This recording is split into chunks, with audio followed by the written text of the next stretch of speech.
Seja muito bem-vindo ao podcast Você Investidor. Como você bem sabe, o intuito desse podcast é te mostrar que, independente da tua rotina, do teu trabalho, da tua receita, né, do quanto você ganha, você consegue sim ser um investidor.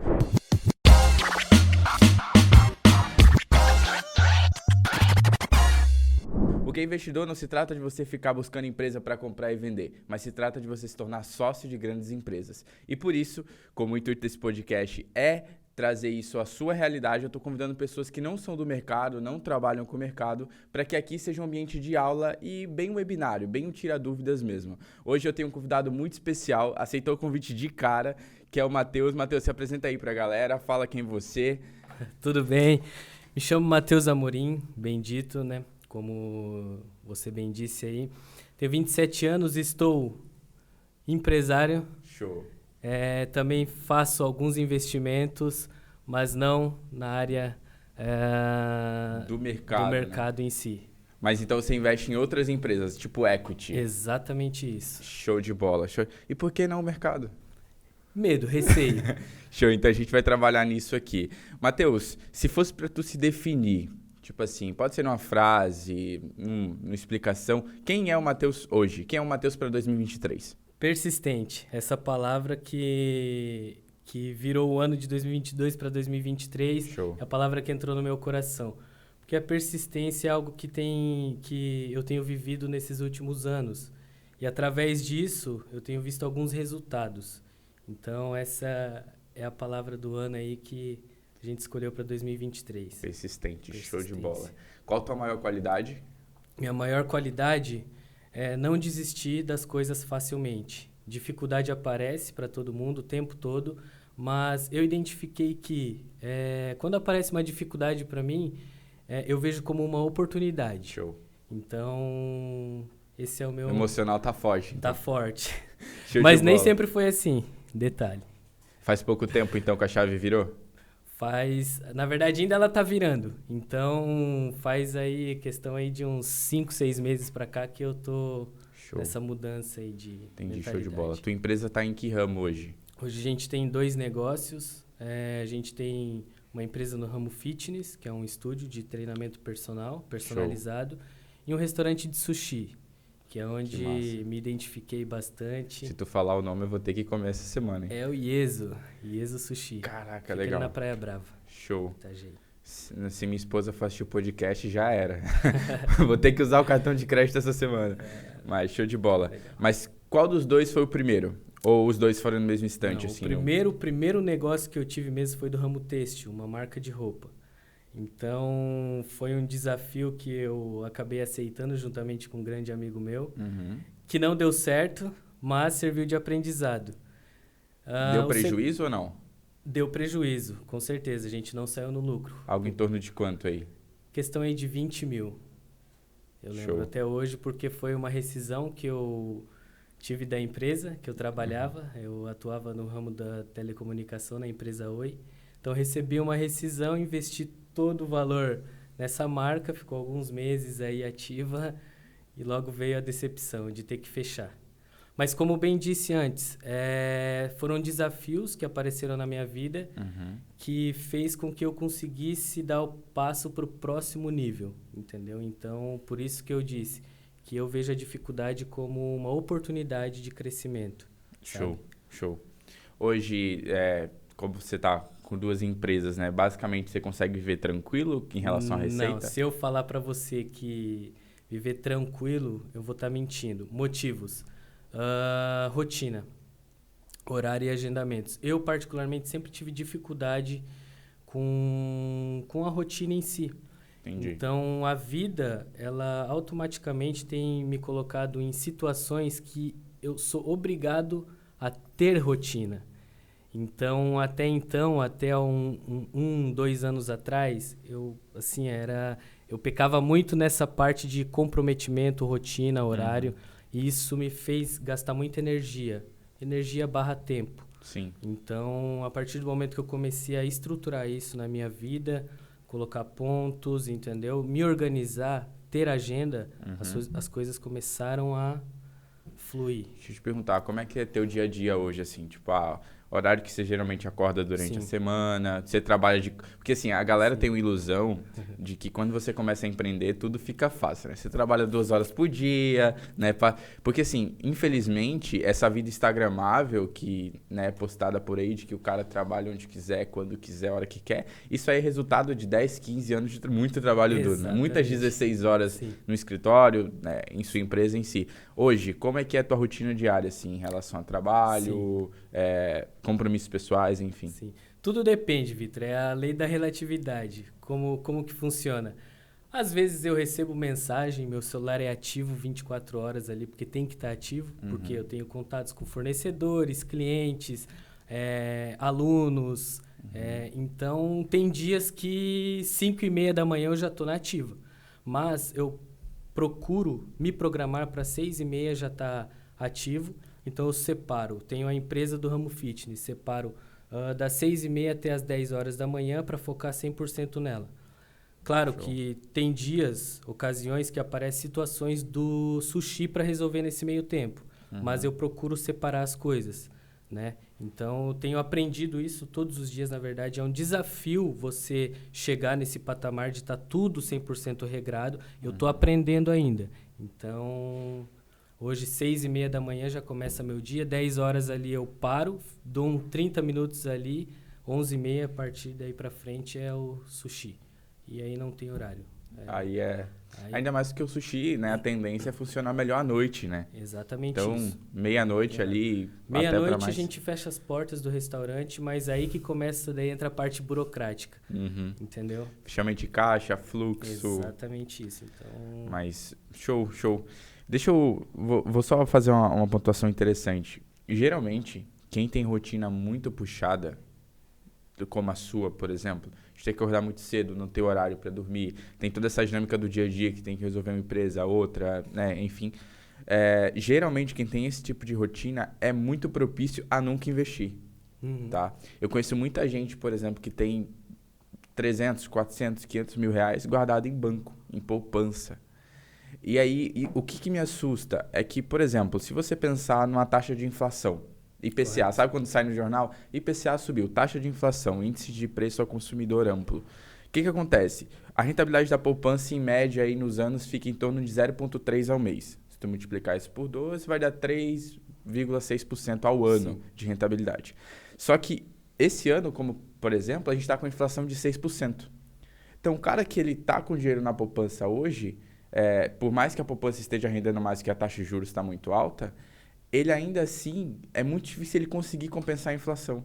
Então, na maioria das vezes, a inflação vai estar mais alta do que a rentabilidade, que no final das contas era como se ele não estivesse investindo. Sim. Ele continua no prejuízo, só diminuiu a margem de prejuízo. Sim, então, o que eu gosto muito de trazer quando a gente entra nesse ponto de tempo, rotina, porque existe a ilusão de que tempo é dinheiro, né? Que eu acho que é a maior errada, a pior frase que a galera pode falar é que tempo é dinheiro. Porque são dois tipos de riquezas totalmente diferentes.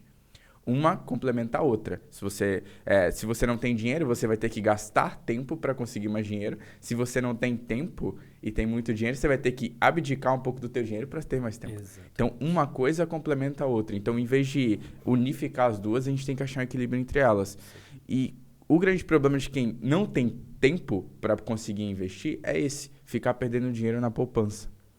E a saída mais fácil que a gente tem para isso, cara, é emprestar dinheiro para o governo. Lula, eu não gosto dele, mas eu gosto do Banco Central, né, que é quem imprime moeda. Então, exato, eu posso muito bem abrir uma conta ali no Tesouro Direto mesmo, que é um aplicativo próprio do governo, do Banco Central. Abre ali, comprei um Tesouro Selic. Ele vai estar sempre rendendo a taxa de juros. Hoje, atualmente, a taxa de juros na Selic está em torno de 13,75%. Se tu pegar inflação que está em 6%, cara, tá rendendo mais que o dobro. Sim. Ou seja, só por eu emprestar dinheiro para o governo. Uma coisa que eu consigo fazer recorrentemente e não me demanda tempo nenhum, porque eu não preciso nem escolher. Eu abro e digo, tá, Tesouro Selic 2029. Comprei. Show, tá feito. Seu dinheiro está rendendo 13%. Então, para mim, olhando essa relação da sua rotina também, é a forma mais fácil de você começar. Vai para renda fixa. O risco é baixo, porque tu vai estar sempre rendendo acima da inflação e tu vai estar emprestando dinheiro para quem imprime moeda. Tipo, o cara tem Sim. um caixa em casa que ele imprime moeda e ele vai te pagar. A chance de ele não te pagar é extremamente baixa. Sim. Extremamente baixa. E aí, pra mim, ao meu ver, é a melhor forma de você começar. Porque assim, eu sou muito fã de ações, empresa, Banco do Brasil, Itaúsa. Só que, pra isso, demanda tempo. Sim. Demanda tempo. Porque qual que é o grande problema? Às vezes eu abro uma caixinha de pergunta no meu Instagram e a pergunta que eu mais recebo, Victor, qual é a ação mais barata da bolsa? Cara, tem vontade de morder na hora. Não procura ação mais barata, procura ação mais lucrativa. Sim. Porque às vezes você vai pagar, de acordo com o valuation da empresa, né, da equity, um valor acima do que vale. Sim. Só que ela entrega resultados acima do que a média entrega. Né? Um exemplo que eu sempre dou, Itaúsa, por exemplo. Itaúsa é uma holding do Banco Itaú. Então ela tem Itaú, tem Aveno e tem algumas sublocações embaixo dela, algumas subsidiárias. Né? Itaúsa é uma empresa que não vai crescer, ela não vai dar nenhum boom de cresceu 100%. Isso não vai acontecer com Itaúsa. Ele é muito bem consolidado e não tem tanto espaço assim para ela ter essa amplitude de ganho. Correto. Já fatura bilhões, né?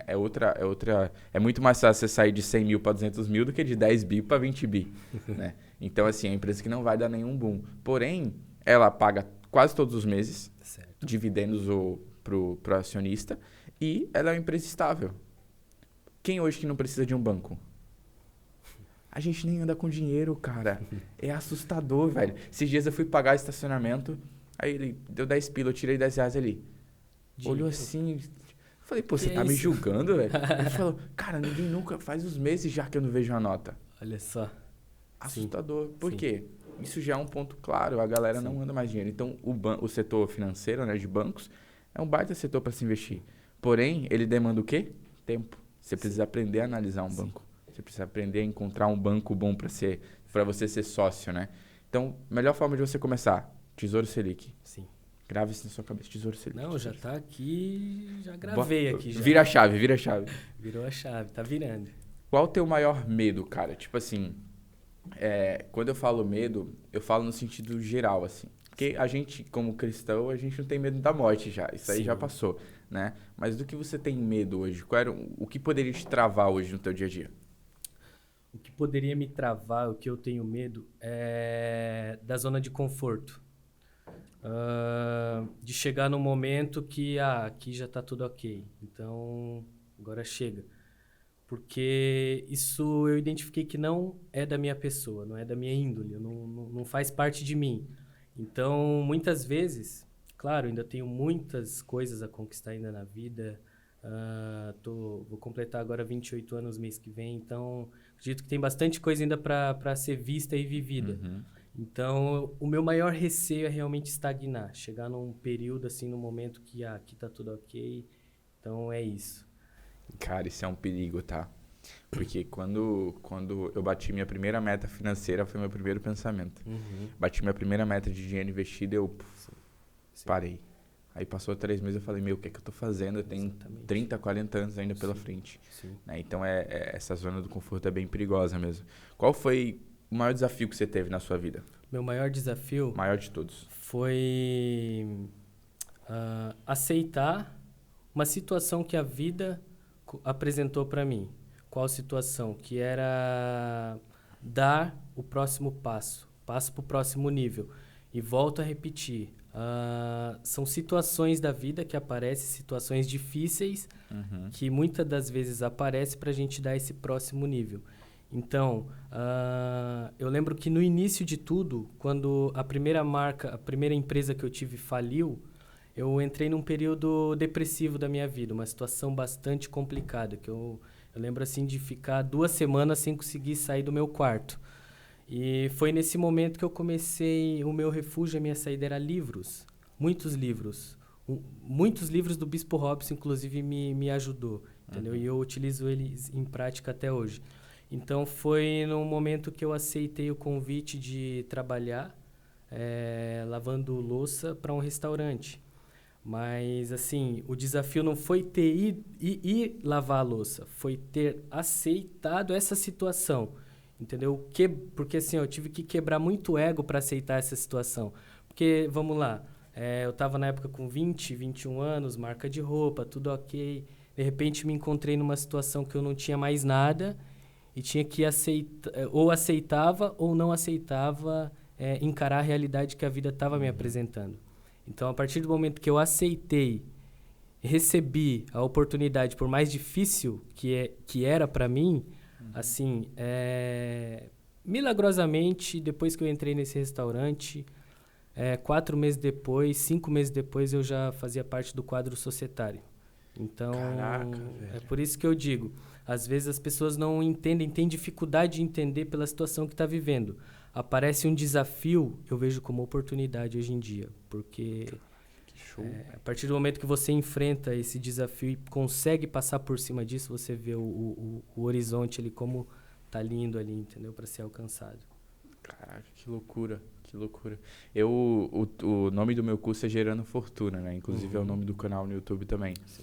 E é muito interessante essa palavra, eu acho que linka bem com o que você falou. Quando a gente olha para a palavra gerando, tudo que é gerado precede dor. Sim. Ou seja, a mãe, para ter um filho, ela tem que gerar. Exatamente. A geração, ela tem dor. O cara que quer crescer financeiramente, ele tem que gerar riqueza. A geração tem dor. Sim. Então, quando eu falo gerar fortuna, as pessoas às vezes entram por um ouvido e saem pelo outro, né? Mas eu tô implicitamente falando que não existe resultado sem sacrifício. Exatamente. Não existe. E é uma coisa muito engraçada porque a maioria das pessoas quer o fácil, né? Sim. E ou é muito radical pra escassez ou é muito radical pra abundância. Ou é aquele cara que gasta tudo que ganha, Sim. ou é aquele cara que não gasta nada e é mesquinho. Sim. E eu acredito muito no planejamento que tem o meio termo disso tudo. Você já foi daqueles, eu falo isso porque eu já fiz isso uma época, tá? Pegar um caderninho e falar, pô, eu vou receber salário tal dia, então eu vou receber tanto. Aí eu tenho despesa fixa. Isso, cartão, isso aqui, tanto, vai me sobrar tanto. E no final do mês a conta era totalmente diferente? Nunca batia. Nunca, né? Nunca batia. Cara, é assustador, tá? Por que que não bate, né? Por que isso não acontece? Por que esse planejamento não funciona?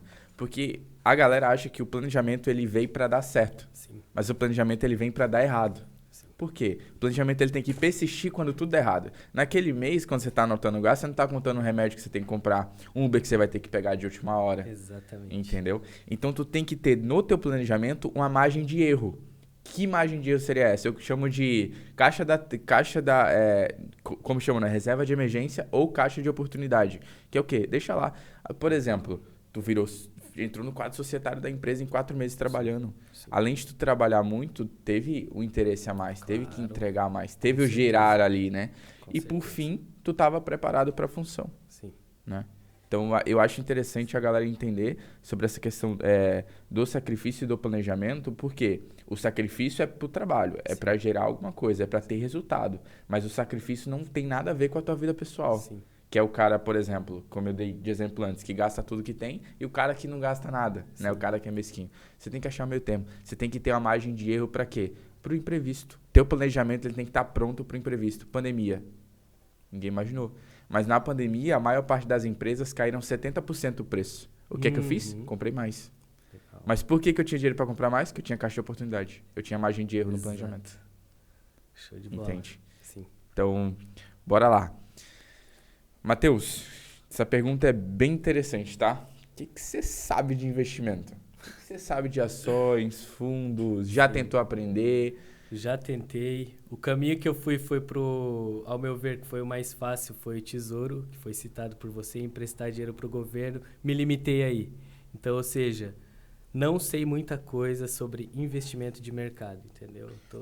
Você ficaria mais tranquilo receber a cada 3 meses, não receber e ver a empresa valorizar, ganhar na valorização, ou receber todos os meses? Não receber e ganhar na valorização da empresa. Imaginei que você trabalha com equity, né? Exatamente Geralmente é o que a galera isso. pretende mesmo. Olha que legal. Nos Estados Unidos, as empresas elas pagam um pouco dividendo. Dividendo é a porcentagem do lucro que ela paga para o acionista. Sim. Que seria essa renda passiva mensal ou trimestral. Só que lá, por que eles pagam pouco? Porque lá existe imposto de renda de 30% em cima de um dividendo. Então, se ele vai te pagar $1, ele vai debitar $30 para o governo. 0,30 centavos de dólar para o governo. Ou seja, cara, 30% é muita coisa. É bastante coisa. E é o que eles fazem? Eles pagam pouco, ou muitas vezes nem pagam, e reinvestem na empresa. Eu vou te dar um dado bem assustador, tá? Esse aqui é bem assustador. Eu vou te mostrar a valorização da Monster dos anos 2000 até o ano passado. Sim. o quão absurdo foi o crescimento. E a Monster é uma empresa que nunca pagou dividendo. Inclusive aqui no podcast, eu quase que exigi para eu fazer aqui que eles tinham que ter Monster para vender. Então assim, porque eu sou sócio, pô, tem que ajudar os parceiros, né? Com certeza. Então isso é extremamente importante de entender que nem sempre a empresa vai pagar, mas muitas vezes ela vai ter uma valorização muito mais interessante. E é isso que importa no final das contas, né? Exato. Porque quando você pensa em virar sócio de uma empresa, show, é bom ter uma empresa que paga sempre, certo? Mas é muito melhor ter empresa que paga muito. Então, às vezes, o cara ganha... Magazine Luiza, cara, que é uma empresa péssima. É ruim a empresa. Ano passado valorizou 600%. E é uma empresa ruim. Sim. Entendeu? Então, assim, não todas as empresas ruins têm esse resultado, mas ela teve. Então, quem soube identificar o mercado e talvez utilizou isso como uma forma de investir, deu super bem. Olha que assustador. Vou até vir aqui porque eu quero que você veja mesmo. Perfeito. Ó, as ações... Eu vou botar essa imagem na tela pro pessoal, mas ó, Monster, se você tivesse investido $1.000 nos anos 2000, em 2022 você teria R$4.756.005. Uau. Se você tivesse investido $5.000, você teria R$23.780.000. Se você tivesse investido $10.000, você teria algo em torno de R$47.560.000. Em 20 anos, cara. 20 anos. Tem gente que não tem isso aos 40, por exemplo. E lembrando, nessa época o dólar era quase 1 a 1 com o real. Sim. Ou seja, $1.000 aqui era como R$1.000 na época. A gente também teve, né, aqui a Costco. Costco é uma empresa de supermercado. Pra gente aqui lembra muito Big. Sim. Sabe? É tipo uma estrutura bem parecida, a Carrefour e tal. Se você tivesse investido $1.000, R$70.000, $5.000, 350.000, $10.000, R$700.000. Isso no prazo de 20 anos. Agora olha que assustador, essa é recente. Square. $1.000 teriam se tornado 41 milhões, $5.000, 208 milhões, $10.000, 416 milhões, 416 mil, perdão, em 7 anos. 7 anos. Ou seja, $1.000, 41 mil, $5.000, 208 mil, $10.000, 416 mil em 7 anos. Cara, é assustador, velho. Sim. É assustador. Tu multiplicou praticamente vezes 5 em 7 anos tudo que você investiu. E onde vai investir, fora isso, que vai ter esse retorno? Opções? Opções, eu não... A gente tem no mercado americano a ITT, que é uma Uhum. empresa de telecom. Isso é bem engraçado de falar porque a galera não gosta de empresas de telecom. Sim. Eu também não gosto. O atendimento é uma bosta, eles são super mal educados Sim. muitas vezes, eles demoram muito para responder. Quando dá problema é um parto para você resolver, mas a gente precisa. Sim. Quem que não tem um plano hoje de celular para poder utilizar a Exatamente internet? isso. Ligação. Todo mundo precisa. Então eles são aquele que... Eles são monopólio. Entendeu? Vocês precisam de mim? Então vocês que vêm atrás. É isso que funciona. Lá o mercado é um pouco diferente, mas eles também são monopólio. A ITT é como se fosse a TIM aqui pro Brasil, né? Para ficar mais... Até a Azulzinha ela também. É uma empresa que tem uma baita promessa. Uma ação custa $29. Uhum. Entendeu? E é uma ação que tem uma promessa muito boa pro futuro. No Brasil, eu gosto muito da Klabin, que é a empresa do setor de celulose e papel. Sim. Né? KLBN4, o ticket dela, né? O KLBN11. A Klabin, ela é uma empresa que eu sou completamente apaixonado pelo projeto. Sabe aquela empresa que você olha assim e fala, putz, faz sentido? É isso. Sim. Faz sentido? E uma ação custa R$4. Entende? Então, para mim, são ações que têm uma probabilidade de ganho muito interessante para o longo prazo. Pensando aí também, o melhor ganho que eu tive foi com o Prio, né? Mas PetroRio já está a R$40, não creio que vai dobrar ou algo semelhante a isso. A gente tem Cielo também, aquela maquininha mesmo, Sim. baita empresa pensando para o longo prazo. Cara, empresa não falta, Uhum. tá? Empresa não falta, falta investidor. Investidor e até mesmo informação, entendeu? Porque, assim, o que me paralisa muito a investir no mercado é a falta de informação. A informação existe, mas eu digo da minha pessoa ir até a informação. Sim. Existe um Tem um caminho aí, né? Tem um ali, percurso. entendeu? Exatamente. Cara, a forma mais fácil que eu falo pra pessoa começar, abre conta na corretora quando der na telha. Sim. Eu posto direto, cara. Quase todo dia eu posto o link no meu Instagram dos stories da corretora.